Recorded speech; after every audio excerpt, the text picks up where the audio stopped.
You can consider the words of Pius XII also in the inverse to get a better sort of idea of where we've come to today, since we began to walk away and ignore the papal counsel and advice of Pius XII all those years ago. Because this can also be considered wherever large Catholic families are not found, there will be physical and moral problems. Wherever large Catholic families are not found, there will be less trust in divine providence, less happiness and holiness of marriage. And this, of course, is happening all around us today. A world that is less open to life, as ours is now witnessing the destruction of the family, and the resulting chaos in society at large is everywhere evident for all of us to see. How God knit us together in our mother's womb. Psalm 139 declares that he knit us together in our mother's womb, where we were fearfully and wonderfully made, and how well that is. And you know, they say, oh, well, it's my body, and who are you to tell me what to do with my body? Well, guess what?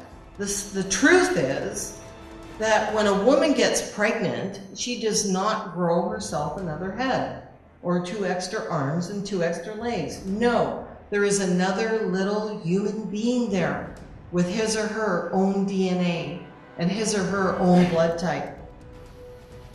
As you know, this doctrine of the conscience being the most important thing has made a great comeback recently, and it's making a comeback in the most highest places.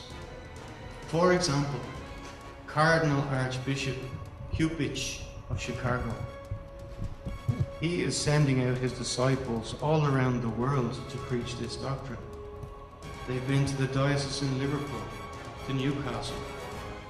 They tried to get into Edinburgh but were rejected from a lot of places. But I found a church in my own deanery where they were preaching this conscience doctrine. Parish priest didn't even turn up. But there he was, there they were in his parish, teaching all this stuff. Just the conscience, just the conscience. If your conscience says you're okay, it's okay. Let yourself go. No, this is incorrect, misleading. Governments have provided the legislation and the financial structures which have made the adoption of a sexually immoral, if not irresponsible, lifestyle easy. Although abstinence and chastity have had spectacular success in halting and even reversing the AIDS epidemic in the Philippines and Uganda, the decadent West has preferred the same attractive, wholesome alternative of the safe sex and the safer sex mantras, which have merely exacerbated moral decline. With the excuse of protecting children from pedophiles, from contracting AIDS, or from becoming pregnant, sex education programs, some bordering on the pornographic, are used in schools from kindergarten upwards. These children are not only robbed of their natural innocence, but also inducted into sordid sexual practices. The criminal activities of pedophile priests, parliamentarians, teachers, judges, relatives, or entertainers also contributed greatly to the moral decline, if only by generating cynicism among the general public. This cynicism is further aggravated by recent revelations of the immoral, abusive, and criminal activities towards women of influential public persons occupying positions of trust in Hollywood and in high government circles. Blessed Anne Catherine Emmerich writes the following, and I think she's talking about our day. The church that I see is completely isolated and as if completely deserted. It seems that everyone is running away. Everywhere I see great misery, hatred, treason, rancor, confusion, and utter blindness. O city, what is threatening thee? The storm is coming, do be watchful.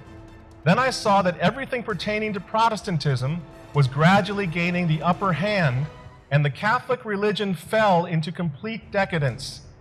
Most priests were lured by the glittering but false knowledge of young school teachers, and they all contributed to the work of destruction. In those days, faith will fall very low, and it will be preserved in some places only in a few cottages and in a few families which God has protected. Well, that's pretty frightening on the one hand. It's also pretty challenging. Because what if when Anne Catherine Emmerich looked into the future, she saw parents in this room on both sides of the Atlantic who would keep the faith? What if she saw that that's how it would be preserved? What if we can earn the right to stand with those families that mystics of the past were saying saved the situation, saved the faith in this terrible time?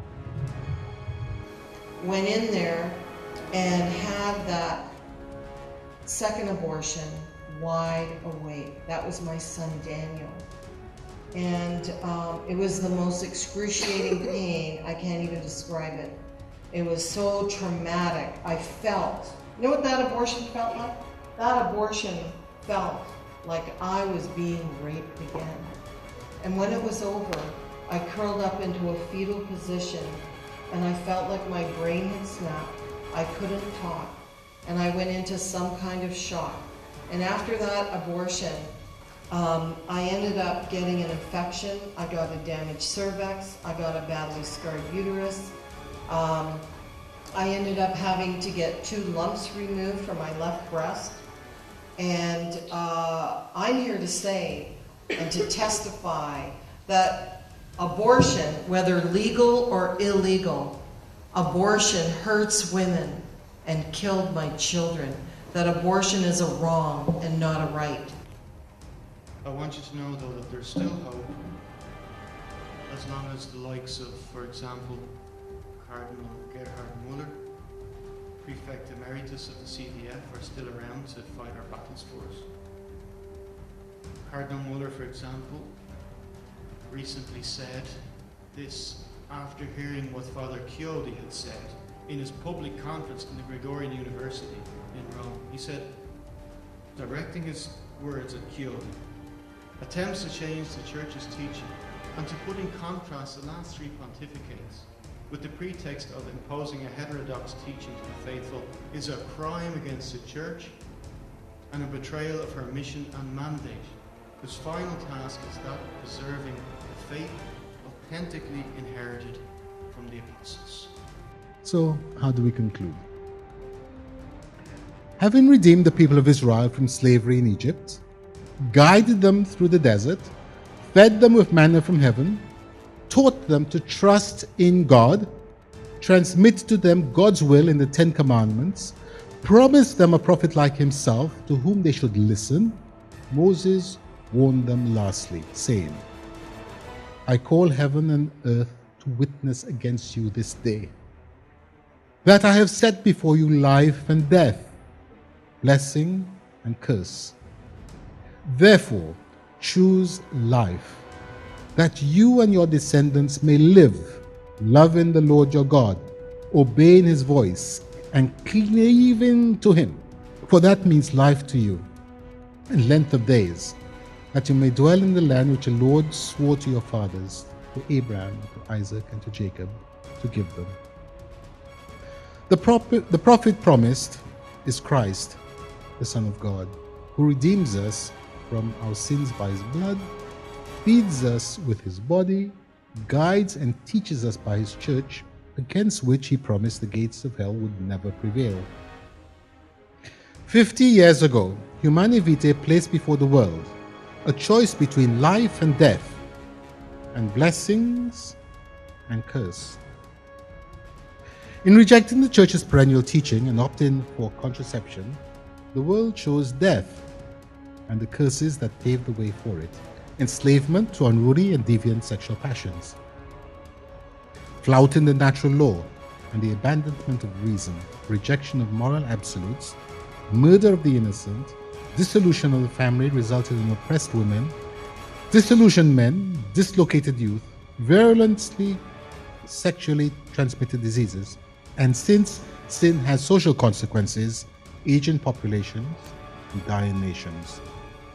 Going beyond simple knowledge of specific doctrines, we ought to accept in faith that the Church's doctrine is both true and good, that God expects us to live in accord with that doctrine, and that any perceived difficulties are surmountable with the help of his grace.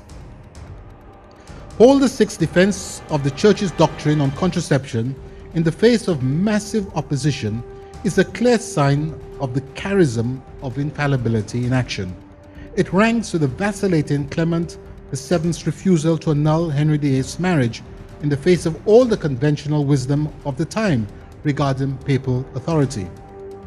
In both cases, we worship God and fulfill His saving will for us by respecting and by living the objective moral order. Authentic respect for a person means to help him embrace this truth, no matter how much sin may have lulled him into wrongly thinking that observing God's law is impossible. But if you really, really want to fight against the culture and fight against what's happening in education, fight against the attack on the family, there is no better way to do it than a well-organized, well-run homeschool that takes advantage of all the assets that are now available to us. And I'm sorry I don't have time to go into all of that. A huge, huge supporter of homeschooling for those who can do it, for those who have the resources to do it right. If you can't homeschool, you shouldn't. But if you can, it is a powerful way to keep the family together and to resist the culture of life from day one all the way through high school. But we have an opportunity to give to them this notion of the crusade. We've told them the story of Lepanto. We've told them about what it would be like, Don John of Austria fighting against the Turks. We've told them the story of the Vendée. So it isn't doom and gloom and no to everything. We tell our children that we now have an opportunity to stand on the decks with Don John of Austria, to be part of a huge movement to resist what's happening, because the culture of death has nothing to offer but death. It's not difficult to show children, show young people, that what the Catholic Church offers in the good traditional way, what Christ offers, what Our Lady offers, is wonderful. It's light, it's full of fun, it's full of wonder and mystery. But what the culture of death has to offer is nothing but death. So we need to present this Catholic counter-revolution in a way that challenges young people, makes them want to be a part of it. We were talking about the Sharp Pilgrimage. I'm going to go there in a few days. If those of you who have not come, you've got to try to come to that, where you see 10, 15,000 young people alive and excited and shouting out the words of the Salve Regina, walking for 3 days under banners of Joan of Arc and all the saints.